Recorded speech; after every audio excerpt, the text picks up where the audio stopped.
بما اننا حديث الساعه والعالم كامل كيهضر علينا فغادي ندخل في صلب الموضوع بلا مقدمات. مرحبا بكم معايا انا فاطمه الزهراء السنباطي. بسم الله على بركه الله. بحال التاريخ ديال اليوم 30 يناير بالضبط في 2017 صوتت غالبيه الدول الافريقيه على المغرب باش يرجع رسميا للاتحاد الافريقي بعد غياب دام 33 عام منين كان انسحب الملك الراحل حسن الثاني الله يرحمه عام 1984 من منظمه الوحده الافريقيه قبل ما تولي سميتها الاتحاد الافريقي، منين كانوا بغاو يزيدوا الجمهوريه الصحراويه الوهميه اللي هي البوليزاريو كعضو في هذه المنظمه. ساعه مع من الحسن الثاني وبلا تردد قطع العلاقات مع الدول اللي دعموا الانفصال وما قبلش بحتى شي مساومه. من الاخر ما عقلش عليهم، وواخا هكاك قال في واحد الخطاب من بعد باللي المغرب غادي يبقى افريقيا ولكن ماشي على حساب السياده ديالو وانتهاك للمشروعيه. اختار العزله المؤقته على انه ينخرط في منظومه كتضرب المصالح العليا للدوله، وفهمهم كاملين باللي الانتماء بلا كرامه ما عنده حتى قيمه. دابا غادي نرجعوا للتصويت اللي دار. بغيتكم تعرفوا انه من اصل 54 دوله افريقيه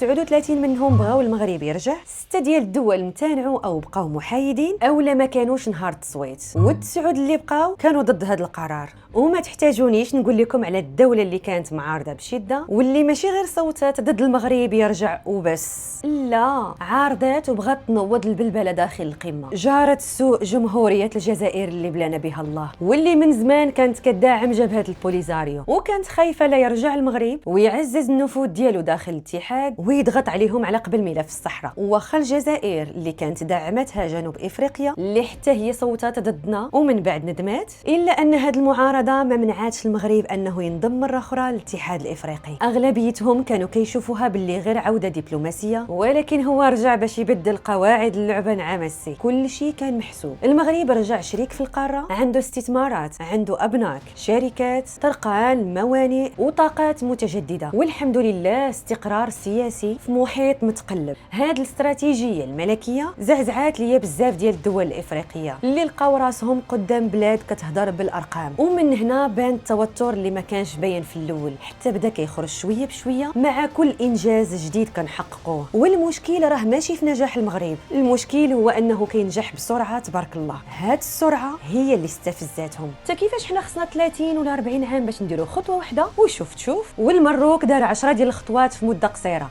هاد علاش هما لا وحنا هي البدايه ديال الحقد. هاد الانجازات بينت على ان المغرب ماشي دوله افريقيه عاديه، فرض راسو عالميا ودار بلاصتو بلا ما يتخلى على الهويه ديالو. وعوض ما يكون هذا التقدم فرصه باش يراجعوا حساباتهم تحول لهجوم وتشويش، خصوصا فاش نظمنا كاس افريقيا مؤخرا. الهجوم ولا بالعلالي في الاعلام والتصريحات والسوشيال ميديا، قدروا على التمييز وعلى الاحتكار وباللي المغرب خرج على السياق الافريقي اللي هما موالفين عليه. وهذا الشيء اللي وقع راه ما كانش غير نقاش رياضي، كان مواجهه بين جوج ديال العقليات، وحده كتخطط وكتخدم ومسهل عليها الله، وعقليه اخرى كترتاح للفوضى وكتبرر الفشل دائما بالمؤامره. وما تسرطاتش ليهم ملي شافونا فرضنا معايير جديده على اكبر قاره فيكيه العالم، خلينا بزاف ديال الافارقه يواجهوا الحقيقه المره، حيت بينا لهم باللي المشكل ماشي في الامكانيات، المشكل في العقليه. حتى هي المغرب تاريخيا وسياسيا عمره كان مندمج في افريقيا بنفس الطريقه ديال الدول الاخرى، ولكن عنده تاثير كبير، حيت من بعد الاستقلال في عام 1956 كانوا عندنا جوج ديال الاختيارات: يا غنمشيو في الطريق القصير الساهل